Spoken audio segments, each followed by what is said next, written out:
Did y'all see how much the Tennessee Titans gave up to get L'Jarius Snead? It wasn't a lot. And that has me thinking that it's time. The Carolina Panthers need to go get T Higgins. We'll talk about it right here on Locked On Panthers. You are Locked On Panthers, your daily Carolina Panthers podcast. Part of the Locked On Podcast Network. Your team every day.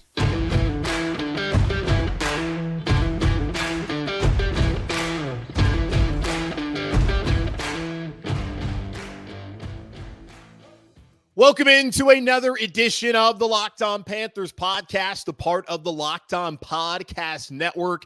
I'm your host, as always, Julian Council, talking Carolina Panthers with you every Monday, Tuesday, Wednesday, Thursday, and Friday. Your team every day. That's our motto here on the Locked On Podcast Network. Subscribe or follow the show for free on YouTube or wherever you listen to your favorite podcast.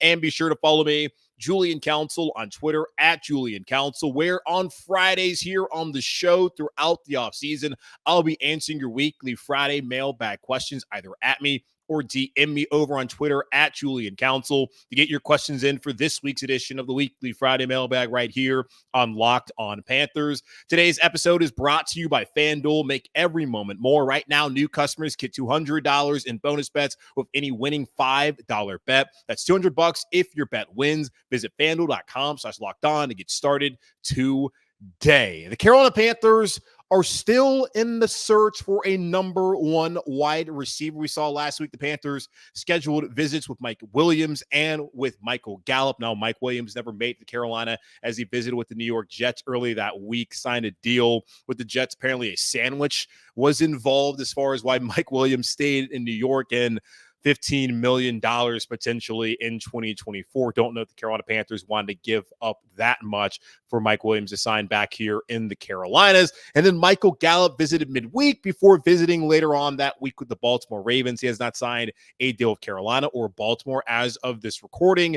And I'm not necessarily big on signing Michael Gallup. Yes, he would be an experienced wide receiver who comes to Carolina still young, coming off his rookie deal. That's matched with a lot of things Carolina Panthers have done with some of the guys that they've signed so far during free agency. But he's also coming off of back-to-back years where he was pretty subpar there in Dallas. Yeah, CeeDee Lamb, he's the guy there for Dak Prescott in the pass game. But Michael Gallup has not been the same player since tearing his ACL, and that is often the case of a lot of players in the NFL. Now, thankfully, for modern medicine, things have been much better for a lot of guys where this would have been their career back 25 years ago. Nowadays, you can get torn ACL, bounce back, and still be a dynamic player. And there was some unknown about Mike Williams and what he could do for the Carolina Panthers, but he did fit the mold of a receiver the Carolina Panthers would need on the outside, especially someone who could fill in that number one role. I love what the Panthers did, trading Dante Jackson and a 6th-round pick, then getting a 7th-round pick and Deontay Johnson to be a starting wide receiver for the Carolina Panthers, to be able to get rid of a player that you were going to get rid of anyways and be able to get back a starting receiver, someone who can separate, who's a great route runner. That is an outstanding job by Dan Morgan. But I do not feel like the Panthers have done enough at the receiver position so far this offseason to truly help Bryce Young. Deontay Johnson, that's an upgrade over what they had last year if you're going to look at him compared to DJ Chark. Adam Thielen coming back, that's awesome, but what is he going to look like at age 34? Then Terrace Marshall Jr., he's been a dud so far. Jonathan Mingo, we'll see what he can do in year 2. If he's primed for an explosion, the hope is that he's going to make a big jump after last year's really disappointing rookie season where he failed to score a touchdown. Don't really think David Moore is going to factor in big time for the Carolina Panthers, and we'll see, of course, what they do during the draft later on next month in April. But to me, the Panthers still need to be interested in a trade for Tee Higgins, who asked for a trade right as free agency started earlier on this month. He has not engaged a trade in contract talks rather with the Cincinnati Bengals in over a year, which is a reason why he wants to be traded from Cincinnati. He currently is playing on a franchise tag, which is worth $21.8 million. The Panthers do trade for Tee Higgins. They're going to need to bring that cap hit down by extending him, which you would think any team would do. That's going to have a player who's already been tagged and then they traded to that team, you're going to sign him to a new deal. You've already seen it with the Giants, with Brian Burns. L'Jarius Snead was just traded this past weekend from the Chiefs to the Titans. They're going to work on a new deal. The Panthers would need to work on a new deal for Tee Higgins, but I think right now this is a player the Panthers absolutely should be interested in. I still think it's great the Panthers are out there talking to veteran receivers. I don't think Michael Gallup is going to be enough of a difference maker for Bryce Young this fall for the Panthers offense to get to where they need to be. They fixed the offensive line. We'll see what Icky does at left tackle this season. I think he's going to be improved, and that they're going to do everything they can to make sure that he plays more like the guy we saw his rookie year than the guy that we saw last year in year 2 when James Campen was still the offensive line coach. I love that Damian Lewis is in there at left guard. Austin Corbett at center. We'll see how that works out. Also, with Robert Hunt coming in, $100 million contract, that's outstanding. And we know we're getting out of Taylor Moton. So the offensive line, that should be settled. There's better depth there now. Brady Christensen and Josh Nyman signing for the Carolina Panthers. I feel good about the O-line and where it's headed as far as what the Panthers have done to correct what we thought a strength of the roster, but turned out to be yet again one of its weaknesses. Right now, the biggest weakness to me, aside from, I guess, maybe corner, is wide receiver. Johnson's great. Thielen's great. I like that. But long-term, who are the options? It's not going to be Terrace Marshall. I'm skeptical whether it's going to be Jonathan Mingo, someone who can be a long-term option and who can fill into that number one wide receiver role, which is still a massive need in Carolina, is Tee Higgins. And he wants out of Cincinnati. And he is somebody who's played in the Carolinas before, having been at Clemson. He is someone who would fit into this offense perfectly. And I don't think it would cost the Carolina Panthers all that much money at all if they're able to do it. Why? Look at what the Panthers got for Burns. Look what the Chiefs got for Snead. It cannot be that much more for Tee Higgins and the Carolina Panthers are going to engage in trade talks with the Cincinnati Bengals. So let's look at how much it may cost Carolina Panthers if they are going to try to trade for Tee Higgins in just a moment here on Locked On Panthers. Say goodbye to busted brackets because FanDuel lets you bet on every game of the tourney. The opening weekend is over. There's 16 teams left. The Sweet 16. We got 2 teams already. As I'm recording this before the Duke game, so we'll see if they're going to beat JMU. We know that Carolina's in it. We know that State, the Miracle Run, is still going on. Maybe Duke's going to be the Sweet 16. Don't forget about the bracket. Who cares about that? They always have the second chance brackets. Screw that. Go over to FanDuel. Whether you're betting on a big upset or a number one seed, it's time to go dancing on America's number one sportsbook. Right now, new customers get $200 in bonus bets if your first $5 bet wins. That's $200 to use on point spreads, money lines. You can even pick who's going to win it all. Just visit FanDuel.com/lockedon and bet on college hoops until they cut the nets down. The Carolina Panthers still need a number one wide receiver, and I think Tee Higgins is the perfect man to fill that role. Sure, you can look at the draft, see pick 33. That's the same pick the Bengals used 4 years ago for Higgins out of Clemson. He's turned into a fantastic player for them and in the NFL, and it'll be a great addition for the Carolina Panthers if they can indeed trade for him for fair compensation. We'll talk about that compensation momentarily. There is an argument that the Panthers should just hold on to some of their picks that they desperately need. And I've been someone who's talked about the Panthers needing more draft picks, that they should not be trying to mortgage some of these picks for some players, but I've always been player over picks. And after seeing what Burns went for, and what L'Jarius Snead went for, 2 of the guys that have been tagged and traded so far this offseason, I am all in on the Carolina Panthers trying to trade for Tee Higgins this offseason and not even wait till the draft. Because here's the thing. We talk about this on Friday with the weekly Friday mailbag. I feel like the Carolina Panthers at 33 right now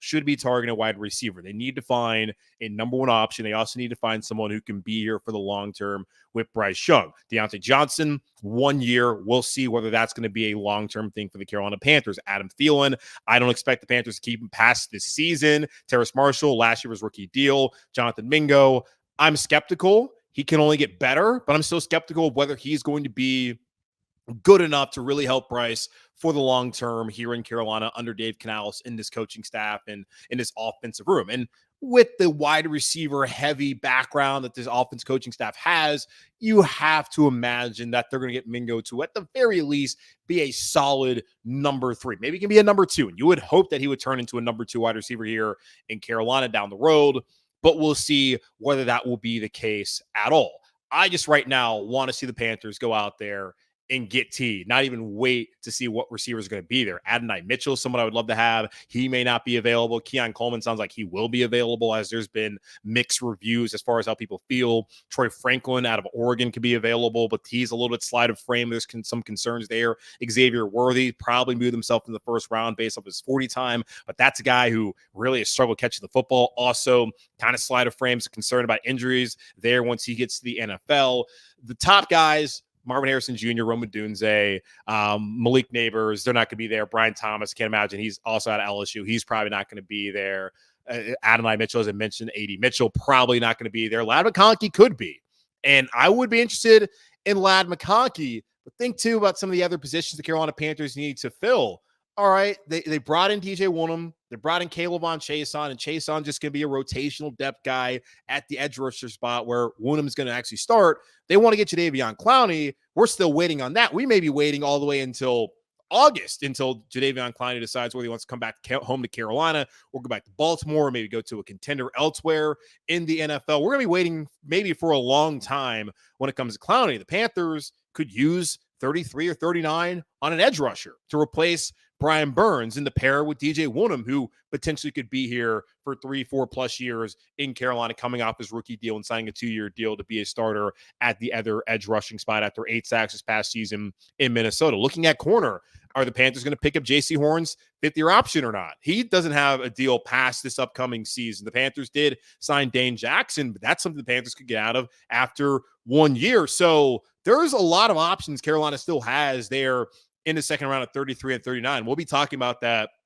for the rest of this month and all of next month as we try to break down and figure out what's going to happen. But a lot of that becomes even more clear if the Panthers go out and make this trade I want them to make and get a proven player as a wide receiver 1. As nice as it would be to get a cost-controlled rookie at 33 to be a top-tier receiver for you, I would rather get a player who's already shown what he can do and give him that money. The Panthers have already shown that they are willing to spend. They spent on Robert Hunt. They went out and spent on Damian Lewis. They have spent money so far to fix what they felt like was a big problem in the offensive line. They really haven't spent much on wide receiver. And again, tip of the cap to Dan Morgan, to Brant Tillis, and I'll even throw Dave Canales, and hell, why not David Tepper in there for being able to effectively get Deontay Johnson for a 6th round pick. That is great business. What would be even better business is getting T Higgins. Looking so far at what teams that have had a tag and trade have been able to only give up in return for a player. We know Brian Burns. The Panthers did a terrible job getting compensation for him after the Rams deal, 2 first-round picks, a day 3 pick. The Panthers were never going to get that, as that occurred on October 2022, right by the trade deadline.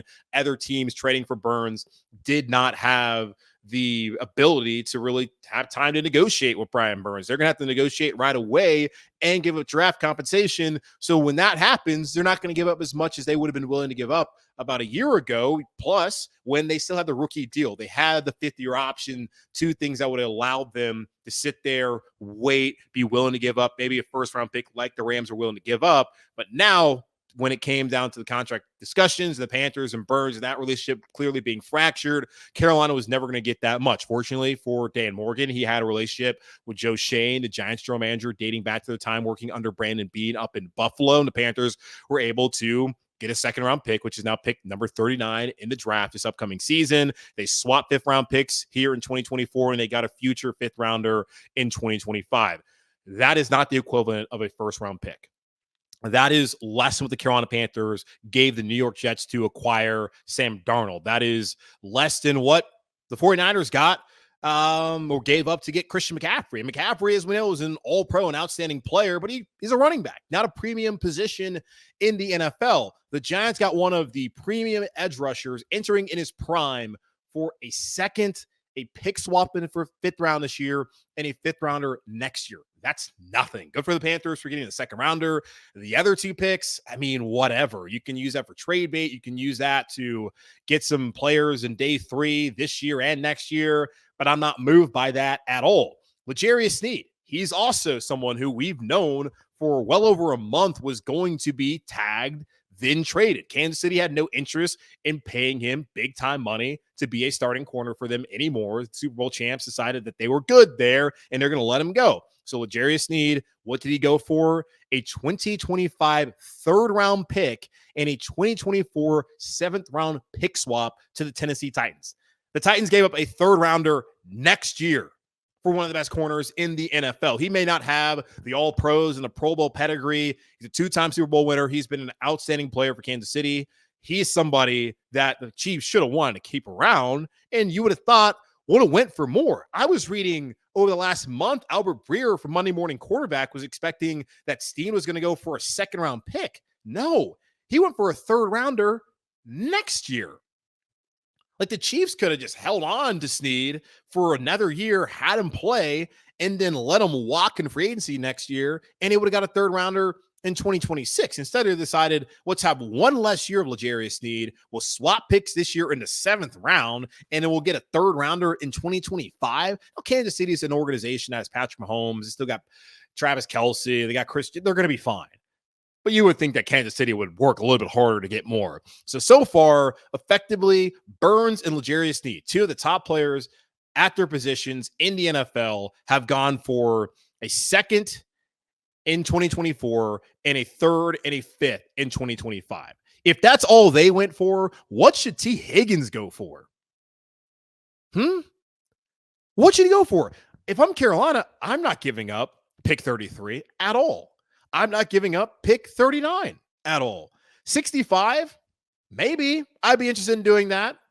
But why not just give up your 3rd rounder next year? Now, you don't have your 2nd round pick in 2025, a part of the trade with the Bears. So maybe you don't want to give up your 3rd round pick next year. But if anything, I'd be willing to give up the 3rd round pick this year, where you can still use 33 and 39, 2 top 40 picks on a corner, on an edge rusher. If you want to do another offensive lineman, they could do that. I don't think they would that early. But as far as corner edge rusher go, fixing your defense after you went and spent money on 2 guards, you spent money on a backup tackle, you spent a draft pick to go get a wide receiver, now to do another trade for a wide receiver, and then whatever salary cap space you're going to have to spend on Higgins for an extension. If for me, like a 3rd rounder, 65 would be enough. Maybe even just say 7th rounder next year, and 3rd rounder this year. Like that should be enough. I would think, based off of what we've seen, what Burns went for, what L'Jarius Snead went for, a 3rd round pick and a 7th round pick. Y'all want to do that? Is that worth it to you? Do you really care about pick 240? I don't give a rip about it. I don't give a rip about the 7th round pick next year.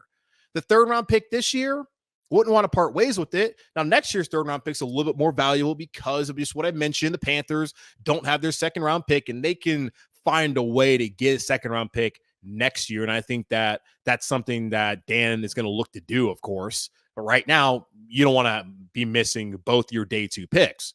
Give up the 3rd round pick. Give up pick 65. Okay, whatever. It's a pick in the top 100. It's still a good pick for Cincinnati to want to get. The Bengals have a 1st round pick. They can go get a replacement in the draft in the 1st round if that is what they want to do. I think that should be enough. That's all I would want to give up on Carolina. I'll give you a 3rd rounder this year. I'll give you a 7th rounder next year. I'll give you a 6th rounder next year if that's what we want to do. But it should not cost Panthers a lot. After seeing what Burns and what Snead went for, I'm all in on making this happen. I'm all in. Now, one thing to understand here, don't expect the Bengals to move quickly here, and they have not moved at all so far. There have been no reports about Cincinnati wanting to make a deal for T Higgins. Last year, Jonah Williams was upset about the Bengals bringing in a new left tackle. He had to move the right tackle. He wanted to be traded. The Bengals said, no, we're not going to trade you. We're trying to win a Super Bowl, and he stayed there in Cincinnati, played well at right tackle. Now he's in Arizona as a starting left tackle. So he got his wish at the end of the day, and the Bengals are going to get probably a comp pick next year. So good for them. They didn't want to compromise their 2023, which went down the toilet once Joe Burrow went out for the season. They didn't want to compromise it back during the offseason just because some player was disgruntled over not getting to play their favorite position. A little bit different situation, in my opinion. T Higgins wants to get paid. The Bengals have Jamar Chase, who should get paid a ton of money as far as being one of the top receivers in the NFL. T Higgins can be a number one.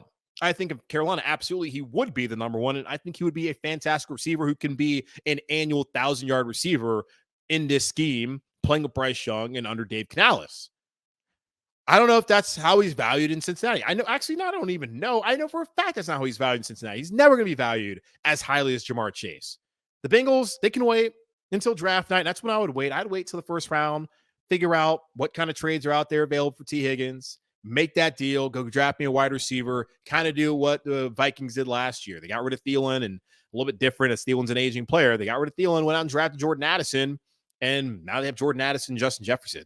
You can't just go out and find another receiver. They can't go get Brian Thomas or A.D. Mitchell, one of those other top receivers outside the top three, and pair them with Jamar Chase. They certainly could, and I think they certainly should do that, and then trade Carolina T Higgins once we get down to the draft, and that would open up the possibilities for the Panthers at 33, at 39, and whatever remaining picks they have after that. It's not been expensive for Burns. It's not been expensive for Snead.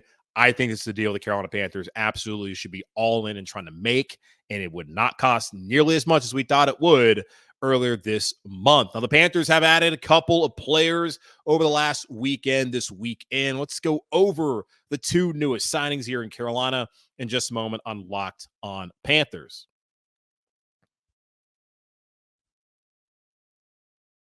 Looking at a few new additions for the Carolina Panthers, they added a new safety over the weekend, added a wide receiver last week. I guess we'll start off with wide receiver, as that's been a topic of conversation so far here on the show. David Moore, welcome back home to Carolina. He's now here for his second stint. The first stint was not very long, lasted from March 2021 right to September 1st of 2021 as he was cut by the Panthers right after roster cut down. David Moore spent the first couple of years of his career in Seattle, playing under Dave Canales. Brad Idzik was there. A large portion of this Carolina Panthers offensive staff was also there under Pete Carroll with David Moore during that time in Seattle. He was out of the league in 2022, was back in the league in 2023, playing in Tampa. Only played in 7 games last year, had 5 receptions for 94 yards and a touchdown. I don't think this is going to be a move that's considered to be one of those, hey, we're really trying to help Bryce Young out here. It's a player who's filling a roster spot for the time being, if anything. And this goes back to the vested veteran deal where if they're on the roster at the cut down until a certain point in time, that contract becomes guaranteed. I would think that David Moore is going to be a player who's going to be here throughout the OTAs, mandatory mini camp. He's going to be throughout training camp and the preseason. Then he'll be cut. The Panthers will then sign him to the practice squad. He'll be somebody who gets elevated every once in a while, just depending on injuries at the position, certain opportunities that are available for him. He's someone who understands the system, understands the culture that Dave Canales wants to build here in Carolina, and we saw it with Matt Rule. We saw it with Frank Reich. We've seen it with Ron Rivera once he's gone to Washington with the Commanders against the football team before they even were called the Commanders when he took over the job there. You want to get your guys. David Moore was only in Tampa last year because of his relationship with Dave Canales and understanding of the offense. He's only here in Carolina because of his understanding of the offense and relationship with Dave Canales. And I expect that he will be someone who's likely a practice squad player who will not really factor in to the offense in any sort of major or even minor role here in 2024. But welcome back to Carolina, David. The other signing that is interesting for the Panthers was made, I believe, on Friday. The Panthers have agreed to terms with former Rams and Bengals safety Nick Scott. He was drafted in the 7th round by the Rams in 2019, who was with the Rams back in 2019. Oh, yeah, that's right. Ajero Avero, just like Ashawn Robinson, a former Ram, Jordan Fuller, a former Ram, and then even Josie Jewell, a former Bronco who played under Ajero Avero for 1 season. All 4 of those guys are now here in Carolina because of their ties to the DC, which makes it all the more interesting as I try to figure out who exactly is calling the shots now personnel wise in Carolina. Dan Morgan, he's of course now the general manager, the president of football operations. It seems like the way that things are organized, that he's the one who's really the leading voice in that room, while executive VP of football operations Brant Tillis is handling contracts and the cap situation. Dave Canales obviously is going to have a say. And David Tepper, the man upstairs, he may say he's in the shadows. We know he's always lurking in trying to meddle his way into what's going on here in Carolina. I think Dan's done a pretty good job so far, considering the circumstances here and having not actually seen his team play a game. I think he's done a fairly solid job so far. But looking at a guy like a Nick Scott, just as far as how everything's looking with him and but he's done in the past. Started 16 games with the Rams in 2022 before going to Cincinnati last offseason. He started the first 10 games with the Bengals before he was benched in the final 7 games of the season. His PFF overall grade was terrible, quite honestly, y'all. This is why he was benched. He had a 44.0 grade. He was the lowest graded safety in the NFL. His coverage grade was a 38.8, the lowest graded safety in the league. Also, when it comes to that, his run grade was actually pretty solid, and he had a 75.0 pass rushing grade. So he can come in and rush the passer in certain situations they want him to do that. He had a 123.4 passer rating allowed. Not great. This is one of the worst safeties in the NFL last season on a Bengals team that still was competitive even after losing Joe Burrow and very close to being not very close, but they were in the playoff hunt. They just didn't make the playoffs, and they felt like after 10 games, this guy is just going to kill us. We cannot have him out there anymore. The way I'm going to look at this is his experience depth, who understands the system. The 2 starters at safety here in Carolina are Jordan Fuller and Xavier Woods, and if something happens to them, they have a player in Nick Scott who knows what to do and who has had experience being a starter. Not a good starter, one of the worst when given an opportunity, at least as far as last year goes. And I looked at some of his numbers in previous seasons. He started 16 games back in 2022 when the Rams were really bad that year with all the injuries that they suffered. He was not good that season either. It's depth. The Panthers got to fill out the roster, need 90 guys. Why not get somebody who's played before and knows what is going to be asked of him by Ejiro Evero? So there is that. But that's going to wrap up this edition of the Locked On Panthers podcast, part of the Locked On Podcast Network, hosted by yours truly, Julian Council. Again, y'all subscribe or follow the show for free on YouTube or wherever you listen to your favorite podcast. And be sure to follow me, Julian Council, on Twitter at Julian Council, where I will be back with you on Friday to answer your weekly Friday mailbag questions, either at me or DM me to get those questions into me now. But in the meantime, be safe, be happy, be whole. As always, keep pounding, and I'll talk to y'all on Tuesday.